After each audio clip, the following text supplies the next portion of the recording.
Hey everyone, bringing you another game. Let's get right into it. So I'm not going to waste your time. I start with e4. We have a Scandinavian opening by black. I accept, and this move pressures the queen away from this central square, forcing her to move. And this is a very passive move by black. It's I don't know, a waste of time because you're moving the queen out and then you're moving her right back. So it's a waste of time, and I think there's better positions to put the queen, maybe doing stuff like this. So anyways, after this I decided to take the center. If you watched my openings video, you know that I think prioritizing the center is one of the most important things you can do in chess. And then following that same theme, I developed my knights before I developed my bishops, just trying to have a good opening here as I'm not a Scandinavian player. And I don't play against this opening very often. We have black developing his knight here, so I'm thinking he probably has plans to castle kingside. And in my response to this move, I enact a pin. The reason being is if he wants to castle kingside, I wouldn't mind weakening this. That way these pawns come out and I'll be able to exploit these dark squared weaknesses. Also, it pins the knight so it can't move, because if it does, I have bishop captures queen. So a very nice move here for white.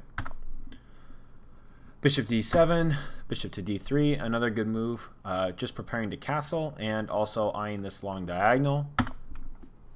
This is a strange move, I think, for black for two reasons. It blocks in his light squared bishop, so immediately I start thinking, well, he must be thinking fianchetto, because playing this move, I don't know. I'm thinking, what's he want to do? Defend his knight a third time? It doesn't give him much pressure here in the middle because my pawn is covering all those spaces. So this is probably an inaccuracy by black, and certainly doesn't help him in the position. I castle, prioritizing king safety and getting myself out of the opening so I can start working on the mid game. Yep, and this move, like I said, preparing to fianchetto the light squared bishop. So I saw that coming just from this move. You know, if you'll slow down and think, what's the purpose behind my opponent's move, you can probably guess what they're going to do, especially in the 1500s. This move, queen to e2, I played because the king isn't castled yet, and also I want to connect my rooks. So this is just a very end of my development. Every piece has been developed. All pieces are still on the board as well, and I'd like to get my rooks connected and into the game if possible. So bishop to b7, black's been telegraphing his moves, and this doesn't scare me because it comes with the threat of this if the queen ever moves. So we're looking fine.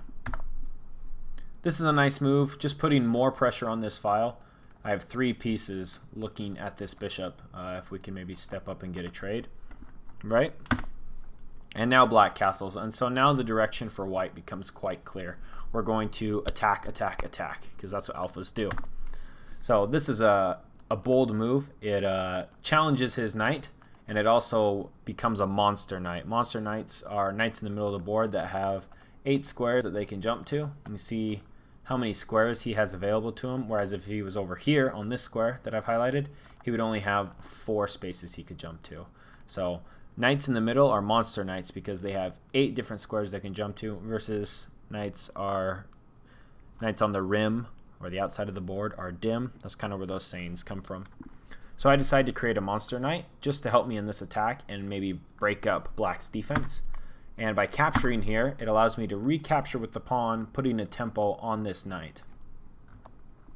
He plays a good move. He decides to create a monster knight for himself. But with this, I can take advantage of a weakness and go straight for mate. You know, this looks like a good move because you think, oh, white has to capture here, but I actually don't. I have this nice attack, and so I just put a lot of pressure on black, saying, if you are, you know, silly enough to capture, I'm just going to mate you. So a nice move by white. This move is decent, but he's created some dark square weaknesses. This is why you never want to play g6 or g2 if you can. There's instances where it's okay. For example, if this dark squared bishop were on this square, playing g6 isn't a problem. But with the dark squared bishop clear over here, yeah, he's creating some serious weaknesses. So this is an interesting moment if you want to pause it here. White to play, what do you play? So I hope you did that. The move that I found was captures for couple reasons. Black has 2 attackers on this, so moving the queen is just losing a piece. So the queen can't really move because this piece is attacked twice and we can only defend it once. Also, your queen is under attack, so you can't just let it hang there. So the move that I found was bishop takes bishop. Thereby, if he captures here, if he captures my queen, I capture his queen, and after he recaptures, I have a nice rook lift coming because this pawn will be out of position, and I can either pick up this pawn, or if he pushes, I can check the king and then pick up the pawn. So this is a nice position for white. He elects to capture the bishop. He doesn't want to take the queens off the board, and I just put more pressure. Taking advantage of this dark squared weakness, he can't force my queen away. And the plan here is simple. I want to do a rook lift and threaten mate. This is a pretty good move by black, but unfortunately I have this square covered. This is a nice square to try and get my queen to retreat, but I have a really good attack going, so I don't want to retreat. I think in this instance it's okay for me to trade pieces. Also, now I have this nice strong pawn guarding some of these squares, so the queen can't come and infiltrate and try and trade. Oh my gosh, I apologize. Okay, so on this so after black recaptures, I enact my plan, and I'm thinking rook lift and mate. Just very simple attack, but I'm also not rushing. I'm not trying to sacrifice anything. I'm not trying to push this crazy, this crazy pawn. I'm just playing nice and simple and watching what black does. So this is a good move by black. He's trying to escape, bring squares to the king, but it just doesn't work. I have such a good position here. Black to play, what's the best move here?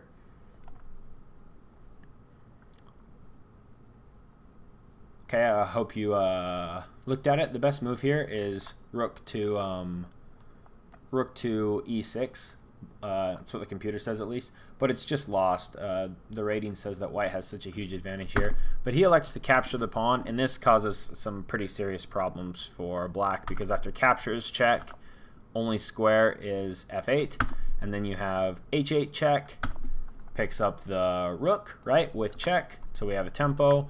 Now the king has 2 options here. He can either go here or here, but both of them are losing the queen, because if he steps here, you move the rook over, check, he has to move, you win the queen.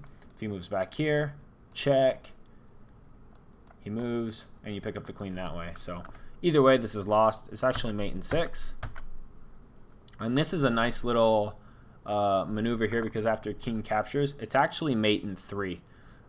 Which I missed because it was a blitz game and I only had 3 minutes left, I think, and it was clearly won, so I wasn't trying to find any fancy mates. But I think in a longer game, in a classical game or a rapid game, I would have been able to find this. So pause the video right here. Last time I'll have you pause and try and find it. It's mate in 3, the move to set it up.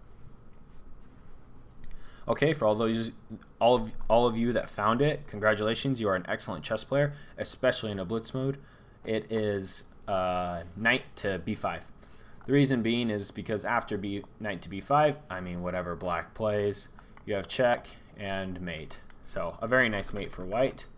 But in this instance, I just played the simple rook to h8, and after king moves, picking up the rook and being up a queen and a knight against a bishop, completely crushing. I'm going to gobble up all these pawns, march my own pawns, and it's just game over. There's nothing the bishop and king are going to be able to do.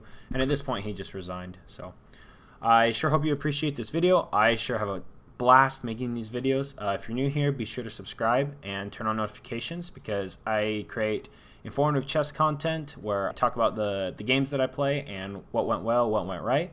And it's all to make you a better chess player and to increase your chess understanding. So I hope you guys enjoyed, and tune in to the next one. We'll see you later.